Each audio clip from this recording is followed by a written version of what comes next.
Седам вчера во кладилница со перо напола. Значи на димакот му е напола. Не наполи, како што би било логично, затоа што кога ќе добие ливчена спортска, веднаш добивката ја дели на пола. Пола ја уплаќа повторно на ново ливче, а пола ја носи на жена му дома, па така се додека него утне ливчето. Еднаш перо напола влегол во кладилница во петок, а се вратил дома во понеделник са бајле и на жена му и лупнал 153.749 евра на масата и грмнал: еве жено, да не ми го дрвиш више, зашто седам у кладилница по цел ден. Перо напола го фати седмото ливче цело, на што жена му онака алчна и суетна како секоја жена на македонец му одговорила: добро перо, вечер кога ќе си легнеме ќе добиеш цела дунда, пошто не си ме пипнал 6 месеци со сите твои кладилници.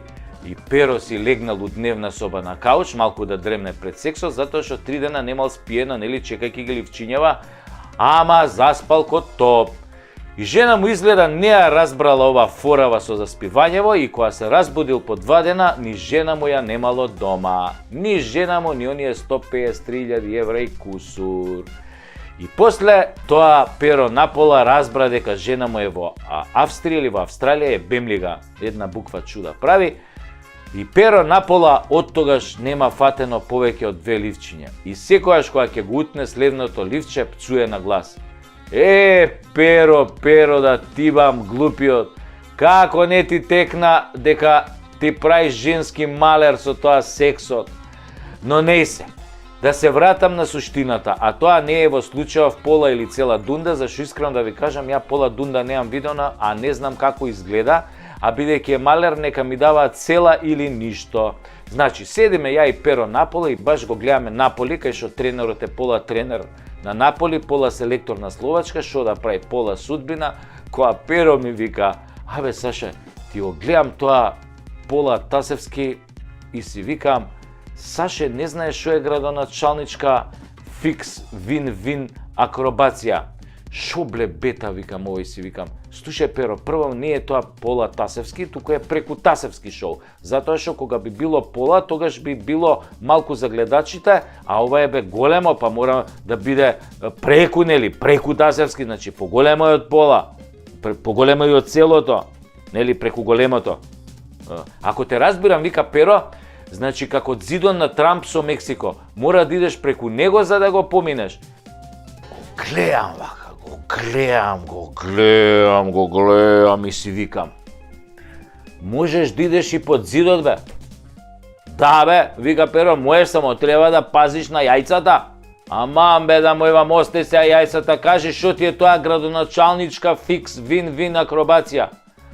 Не знаеш, ми вика перо? Не знам, бе, да ти го резнам. Од кај да знам? Знаеш дека внук ми е градоначалник на една скопска општина? Па еден од овие стари вуци, што е неколку мандати градоначалник, им објаснил како да дојдат до голема пара да ја заебат јавноста со фикс акробација во која сигурно лапаат кеш. Не збори, бе, му викам, ја на перо пола на заебанција и уше пола на заебанција.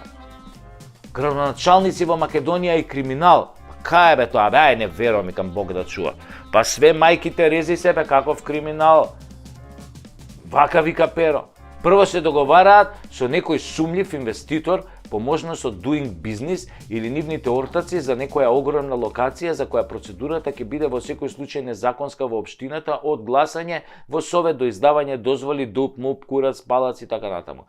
И им кажуваат процент да ја бркаат работава. Обично процентот е некаде околу 15% од вкупната инвестиција и почнува целата операција. Градоначалников ја тера работата. Им прави маневри, мести документи, одлуки, комунали, издава решенија и се оди така гладко со кршење закони, се оградува просторот, се гради повеќе од она што е дадено, сите срекни, инвеститорот Кримос и градоначалникот поштен, овој Кримосов цела зграда, градоначалников 15% плюс подмачкени уште некој фактори од Министерство за транспорт и врски по некој инспектор, подписник во урбанизам, клучни советници, за сите да има. Квадрат е бе 2000 евра. Пари има ко говна у канализација, па што има тука спорно, му викам на перо напола, тоа го прават 30 години уназад. Па ти викам бе, полутасевски дека немаш појма, ми вика. Има иншуранс фикс ситуација, затоа се вика вин-вин акробација. ако јавноста почне да се буни, ми вика Перо. И некоја институција укине некој документ, Уставен суд укине ДУП, тогаш инвеститорот ја тужи општината и општината му плаќа пенали, изгубена добивка, камати и пак истите пари ги делат со градоначалникот. Бе, му викам да му иба мајката, па да бе, викам како не ми текна, си викам стварно ова вин-вин ситуација, посебно ако градоначалников и Кримосот си имаат нати го дај ми го и си се верни другарчиња. И наеднаш гол! Која свика Перо на пола, што се дереш бе, му викам, кој е гол, кај биде гол, кај претрча гол, гола да не е, не бе гол, вика, гол, па гол за Барса бе, не за Наполи. Ме погледна ко да се олеснал за сите гребови на светот и ми вика, ти реков дека ништо не разбираш бе од вин-вин фикс ситуација. Шо не разбирам бе, Перо? Па не разбираш дека тука во кладилницава сум од петокот, а денес е среда. И ова ми е 7-то ливче, а сега не сум веќе женет. Значи сите пари се за мене, а бившата ми жена нека си ја чува дундата цела. Викам да му иба мајката, од денеска му менјам надимак, ја викам Перо целиот, оти се напуни да ви кажам ко градоначалник.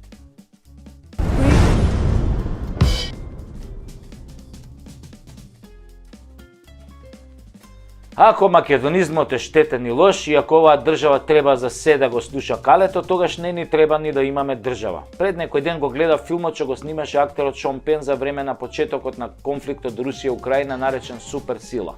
Во филмот авторот се признава дека не сакал да сними филм за војната, туку филм за Зеленски, за неговиот животен пат и славата, за се што подоцна се наметнало како тема, дошло од следот на настаните.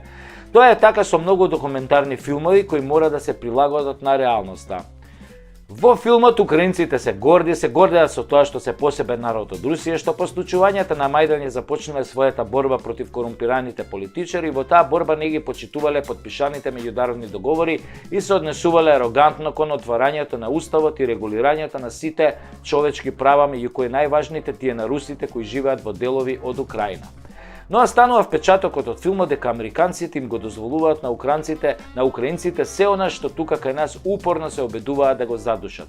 Тоа е веројатно затоа што им требаат такви за да можат да се борат до последниот украинец. И Шон Пен убаво ја објаснува војната, убаво го објаснува војувањето, дека Западот и Америка го дозираат во вооружувањето на Украина затоа што не сакаат војна НАТО-Русија. Можеби заради фактот што сите НАТО земји секој месец произведуваат муниција за само 3 дена војување, а во Русија се произведува за 1 месец дупла количина. Дека Украина не може да биде членка на НАТО е јасно веќе како бел ден, но затоа слава на Украина и разни борбени песни што тие ги кажуваат за дигање на моралот и вложување во армијата под велот на демократизацијата и борба против проруските олигарси се форсирала значи од 2015 година, значи тоа не е приказно од 2022. На граѓаните им било јасно дека русите еден ден ќе дојдат. И тие живееле со тој факт и се допуштало се да се направи што е спротивно на демократските стандарди на европските устави и правното владење. Дури и се форсирал Зеленски да му се курчи на Путин и да ги одбива договорите во присуство на Меркел и Макрон. Во Македонија тоа се задушува, се форсира поданичкиот однос кон Грција, кон Бугарија, се назија на македонскиот народ, на македонскиот идентитет, правата на граѓаните и се форсира бинационална држава во која ќе владеат албанците иако се малцинство. Значи, исто е, ама и не е исто.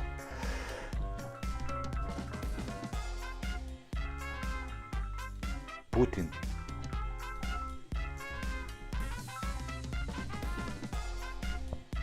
Здравствуй, товариш Путин. Овде секретниот агент Путина с коднијам именем Куров. Куров, товариш Путин. Да, товариш Путин. Куров. Ура! Ура, товариш Путин. Ура!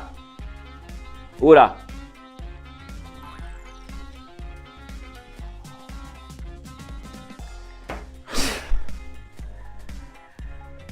Путин е бара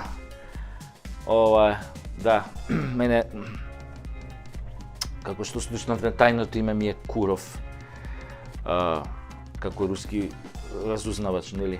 Абе ме бара, ќе ме чека после кола, ќе ме носат на аеродром. У Москва треба да јаваме овој поларни мечки утре. И така, па без мене не му е кеф да јава мечка. Него кај застанавме? Најважно е дека се форсираат тие кои се партнери на калето и другите земји. И ним им се дава се. Цела моќ да создаваат систем од судија обвинители, да цицаат пари од буџетот, да купуваат имот. Додека во Украина проруските олигарси се на политички одстрел пред војната, во Македонија албанските националисти и олигарси се форсираат да станат помоćни и побогати. Се тоа низ призмата на неказнивост и политичка поддршка многу слично како во Украина. Украина е напуштиле досега околу 7-8 милиони луѓе, што е некаде околу 15% од популацијата. Ова се официјални бројки, најверојатно е преку 12 милиони ја имаат напуштено. А Македонија има дефицит од 300.000 млади кои избегаа од економскиот погром, мито и корупција, што е отприлика истиот процент и тоа без војна. Замислете, можеби Русија не е најдобрата земја на светот, можеби историјата не се покажала како голем пријател на Македонија и македонскиот народ, но на што сега и го прават западните земји и Европската унија на Македонија е во најмала рака страшно. Не можеби како војна, но и тука умираат луѓе на разни начини кои не се нормални и не се секојдневни во земјите на Европската унија. Само видете што се протна со европско знаменце, што се случува во со квази автопатите, каде се плаќаат милиарди евра, врбување на домашни предавници за грст долари од страна на Западот, лажни ветувања за членство во Унијата за да се случи апсурдот дека на Украина, на земја во војна, која што ја губи војната, разрушена, без 25% од своја територија и дадоа почеток за преговори. Замислете, на Украина и дадоа почеток за преговори со Европската унија. Какви се тоа двојни стандарди? Каква е тоа космичка дволичност, лицемерие? И форсираат тука албанско политичко крило да ја растура полека земјата. Тоа многу кажува за ова дволично однесување. И само се повторува европски вредности.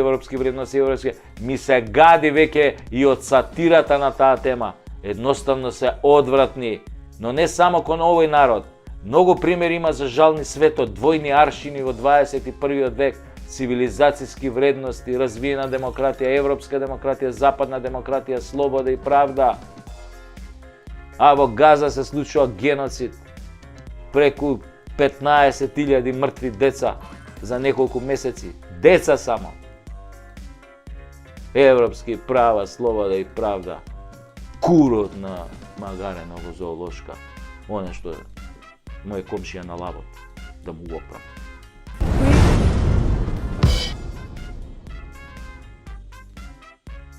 Излегол таче, пак квичи, плаче. Коне кое маче, маче каракаче, да не речам прасе, да не речам ќурка, на партиска журка, се жали на бина, зелени си скина, дека медиумите не го сакале, само со снего се акале, го дупеле и шупчеле по чело и ќеле, па се пикале по подруми и таму си плачеле, против него квичеле, ама ќе дошло време, тој пак ќе се врател и демократија немало да крател, на истите медиуми рака ќе им дадел, да му ја цуцнат, да му ја шмукнат и да не се бунат.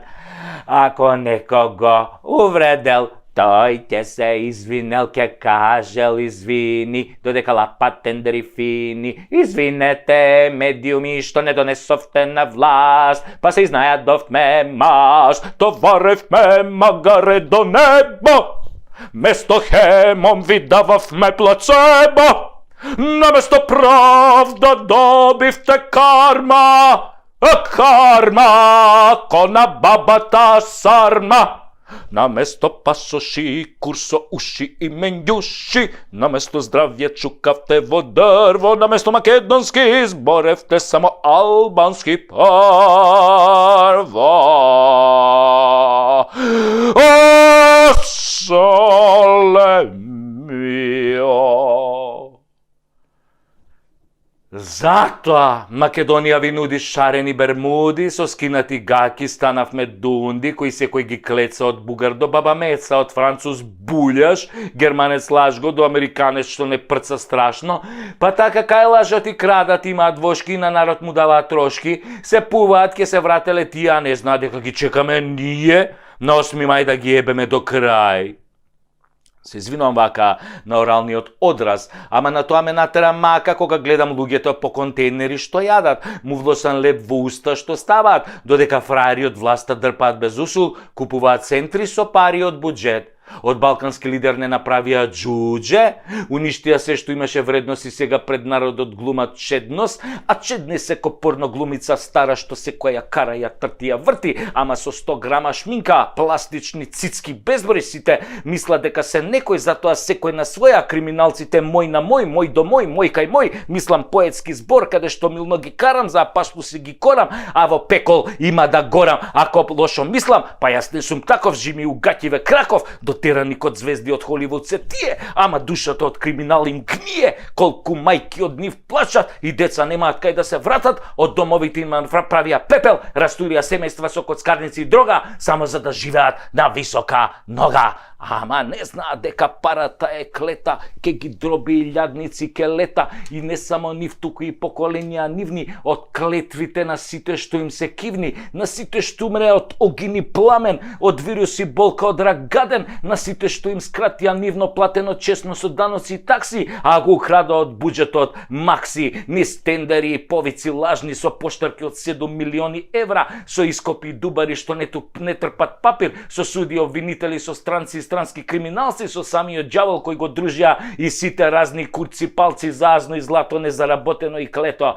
Епа, господа, драги и немили, се што е лошо има и крај, не трае вечно, и казната го стига секој од вас на душманскиот погром што ни го сторивте, што не умревте и уморивте, што не запаливте и закопавте, задолживте и предадовте, стигна конобарот со сабјата крива и ќе ве удри по шија, па кому иде, кого удрам не жалам, да ви го бапне салам. Така ви го реков, ви го срочив насред очи, а требаше да биде ова целото една милна коледарска песничка детска на мајка ви вџотлук.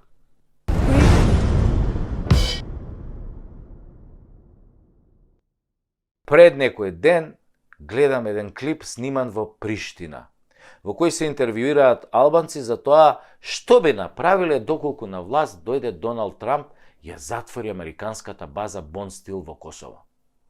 Некој ќе рече тоа не е возможно. А ја ќе речам, погледнете го Афганистан и што се случи таму.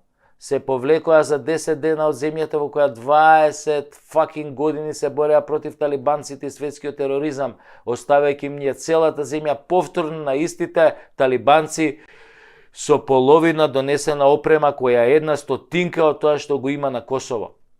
Дали е можно американското напуштање на Косово е прашањето? Па кажете ми вие. Албанците кои живеат на Косово и млади и стари мислат дека е возможно. И тоа сите што се појавија пред камера кажаа така, дека е возможно. И дали имаат решение за себе во тој случај? Се отвара второ прашање, велат дека имаат. Сите интервјуирани албанци рекоа дека доколку Трамп ја затвори Бонстил, дека ќе си ги соберат парталите и фамилиите и ќе заминат од Косово заедно со американската војска. Дека немаат намера да ја чекаат српската војска ниту еден миг. А јас искрено, гледајќи ги како се силни и јаки и гледајќи го оној Курти, како се заканува кај ќе стигне, мислев дека барем ќе си ја бранат државата. Ама времето на војни изгледа е резервирано само за јаките и добрите вазали. Сите други сме колатерална штета. А и што да се борат кога имаат матична држава? Ама и тие да ти биле ко нас, само на бегање ги терало. Сега ми фалеше делот од клипот каде ќе бегаат. Ако се знае дека најблиската локација за бегање на американците е најблиската земја членка на НАТО, ај погодете која е таа земја од 3 пати. Веројатно со нив ќе дојдат и албанците во таа земја од НАТО која погодувате која е, кои не сакаат блиски средби од трет вид со србите. И така приказнава гледано од сегашната перспектива изгледа како издржи Вучичу додека да победи Трамп, А обично првиот подпис што го става председателот е за повлекување од некаде. Да ве подсетам, првиот подпис на Бајден беше за повлекување од Афганистан. Чудни се тоа некои коинциденции во принцип. Исто така многу се чудни коинциденциите дека во Скопје има голема побарувачка на станови кои се купуваат, а во нив никој не живее. Веројатно со нив ќе дојдат и албанците кои ако се земе предвид дека околу 200.000 граѓани имаат по 3 пасоши, косовски, албански, северно-македонски, да предпоставиме според тоа кој ќе живее во новите згради во Струга, Кичево, Гостивар, Тетово, Чаир, Изгет Мол, па и Карпош не е за фрлање. Еве сега Пуцко ќе го направи фамозниот алумина простор. Факт, затоа што нашите луѓе не купуваат, младите и македонците и албанците избегаа на запад. Германија полна, Лондон полн, Малта, Швајцарија, Австрија фул, Италија, Чешка, Белгија, Холандија, некој ќе рече, абе Сашо, тоа е теорија на заговор. Да, теорија на заговор. И се докаже дека заговорите се 100% вистина. Како беше теорија на заговор кулите близначки, нападот во Афганистан, внесувањето демократија во Кабул и на крај чао море. Ми одосмо, еве другарчиња во Талибан ке се уселат, они сега ќе ја водат држава. Така исто и со коронава што ја фативме од јадење лилјаци. Па сега ни се случува и тоа што не веруевме дека ќе ни се случи. Па кој тоа ќе го смени името? Нели така се викаше? Па нели некој овој Пендаровски се колнече, вика која е таа будала, вика што ќе смени името. Па маме ни еба после. Ако имаш доволно предавници, не постои ни една теорија на заговор што не можеш да ја оствариш. Исто е и теоријава на заговор дека за да влезе Србија во НАТО треба да си го врати Косово и да се одрече од Русија. Потоа дека Македонија е само територија за раскусурување и за нивелирање на граници и дека Украина мора да се подскрати малку, да се отфикари за да обстане. Ама само како житница за храна со контролиран режим од Вашингтон. А потоа ќе мора да ги враќа едно 150-500.000 години парите од Европа и САД во жито и храна.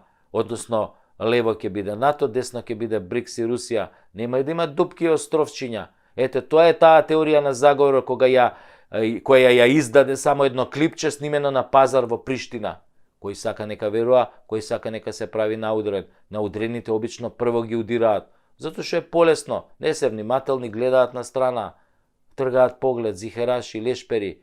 А ние ќе бидеме спремни, Бога ми. Ќе изградиме уште некој стан за тоа време. Одлична стратегија. Битно да им ги земеш парите. Они во никој случај, тоест они во секој случај ќе ти ја земат државата. Ти парите, они државата. Хај еби га. Теорија на заговор.